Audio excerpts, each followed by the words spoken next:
یہاں معاشرے کا ایک المیہ یہ بھی ہے کہ بعض اوقات بھائی اپنی بہنوں کو زکاتیں تو دے رہے ہوتے ہیں یا پوچھ رہے ہوتے ہیں کہ ہم ان کو صدقہ دے دیں، ہماری بہن کی کیفیت حالت یہ ہے، ہم ان کو یہ چیز دے دیں۔ یہاں ایک سوال اپنے آپ سے کر لیا جائے کہ آیا بہن کا اگر ترکہ اور وراثت میں جو حق بنتا تھا وہ کیا آپ نے ادا کر دیا؟ اور اگر وہ ادا نہیں کیا اور آپ یہ دیگر صدقات اور یہ چیزیں دے رہے ہیں، بعض اوقات تو وہ حصہ موجود ہونے کی صورت میں وہ تو زکوٰۃ کی حقدار رہتی بھی نہیں، اگرچہ اس کے پاس اور کچھ بھی نہ ہو، لیکن یہ ترکے والے معاملات، وراثت والے معاملات، یہ مال اس کی اتنی ملکیت میں ہے اگرچہ وہ آپ لوگ اسے نہیں دے رہے۔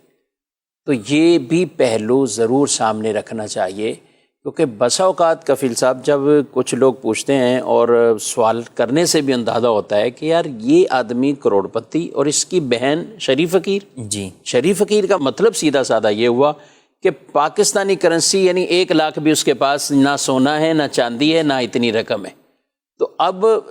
دونوں طرف جب یہ چیز دیکھتے ہیں تو تھوڑی سی تشویش ہوتی ہے، اور جب کہیں ایسا موقع محل ہے تو پوچھ بھی لیا تو معاملہ وہی نکلتا ہے، بالخصوص اس وقت وہ تو نہیں ہم نے دیا بھائی۔ جی، بالخصوص اس وقت جب کہ کسی شخص کا جو مالدار ہونا ہوتا ہے وہ آباء و اجداد سے ہو رہا ہوتا ہے۔ جی اسی طرح اسی کی بات، یعنی صورت میں واقعی یہ بات جو ہے وہ واضح نظر آ رہی ہوتی ہے کہ انہوں نے بہنوں کو ان کا شرعی حصہ نہیں دیا یا جو ہے وہ معاف کروا لیا، جو ایک جو ہے وہ عمومی رواج جو ہے وہ لوگوں کا چلا ہوا ہے، اور وہ معاف درست طریقے سے ہوتا بھی نہیں، غلط مطلب شرعی طریقہ کار کے مطابق وہ معاف بھی نہیں ہوتا، تو حقیقتاً وہ بہن ہی جو ہے وہ خود مالدار ہوتی ہے کہ اس کے اوپر تو خود جو ہے وہ زکوٰۃ بعض صورتوں میں لازم ہو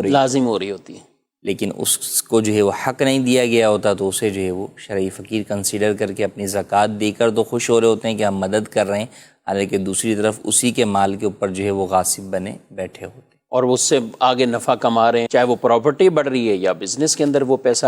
انویسٹ کیا ہوا ہے یا بزنس کے اندر وہ لگایا ہوا ہے۔ تو ان چیزوں کا میں ناظرین اکرام سے کہوں گا کہ ضرور وہ غور کرنا چاہیے، اور اس بہن پر تو بہت ہی ایک طرح کا یہ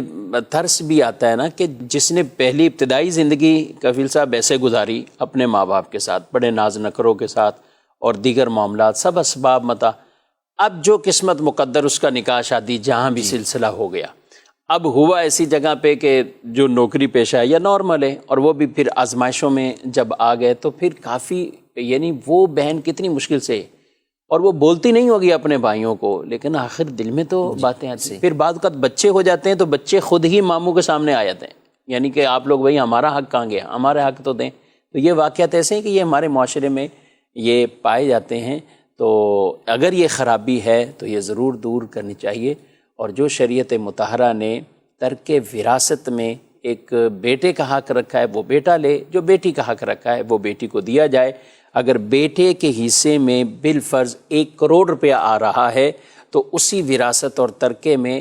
بیٹی کے حصے میں 50 لاکھ روپے آنا ضروری ہیں، اور اگر بیٹے کے حصے میں 1 لاکھ آ رہا ہے تو بیٹی کے حصے میں 50، تو بیٹے کا دگنا ہے، بیٹی کا اس سے نصف ہے، آدھا ہے۔ تو اس طریقے سے ان کا جو ترکہ اور وراثت بنتا ہے تو یہ ضرور آپ ان کو دیں۔ اسی طرح وہ عورتیں، وہ خواتین جو بیوہ ہو جاتی ہیں، تو بیوہ ہونے کے بعد بعض کا سسرال والے وہ یہ سمجھتے ہیں ہمارا بیٹا تو چلا گیا، اب یہ ہمارے کام کی نہیں رہی، یہ اس سے ہمارا کوئی تعلق ہی نہیں رہا۔